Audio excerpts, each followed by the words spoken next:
central plain states, keeping us off the storm track and just allowing the heat to expand. That's why we see this thing really gripping a large portion of the country through the weekend, and then eventually it starts to break down, allowing another system to move our way Saturday into Sunday. But for the time being, really through Friday, we have dangerous heat that's going to be expected. Excessive heat warnings still remain in effect until Friday evening. Afternoon highs in the 90s to near 100 degrees, and those heat index readings well over 100. Even at this hour, it feels like 110 outside, 109 in Tacoma, 106 in Lincoln, and 100 from around Columbus to 103 in Norfolk. The actual air temperature, though, is sitting in the low to mid 90s, but when you combine it with about 50–60% humidity, that's what makes it feel so uncomfortable outside. Now, as far as our metro temps, even across the river, West End is at 91, 93 in Elmwood Park, 94 in Greenbrier, and Nebraska Crossing is at 93 degrees. Right now, 95 being reported out at Epley. We are basically cloud-free right now, maybe just a few thin clouds passing through, but dry conditions for the remainder of this evening. Winds are from the south about 17 miles an hour.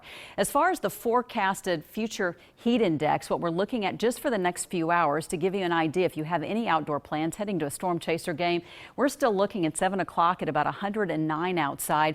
It doesn't really drop below 100 degrees until close to 9 p.m. and it's still going to feel like about 98 at 9 o'clock tonight when the sun is beginning to set across the area. Even at midnight, it's still going to feel like about 94. As far as the next few days, we're going with heat index readings tomorrow of 112. That's where the afternoon, at least, heat index will top out about 110 on Friday, and then it starts to drop off just a little bit on Saturday as that front moves in with about 105 degrees. Overnight lows, very warm and humid. In the morning, we're looking at temperatures in the upper 70s to near 80 degrees.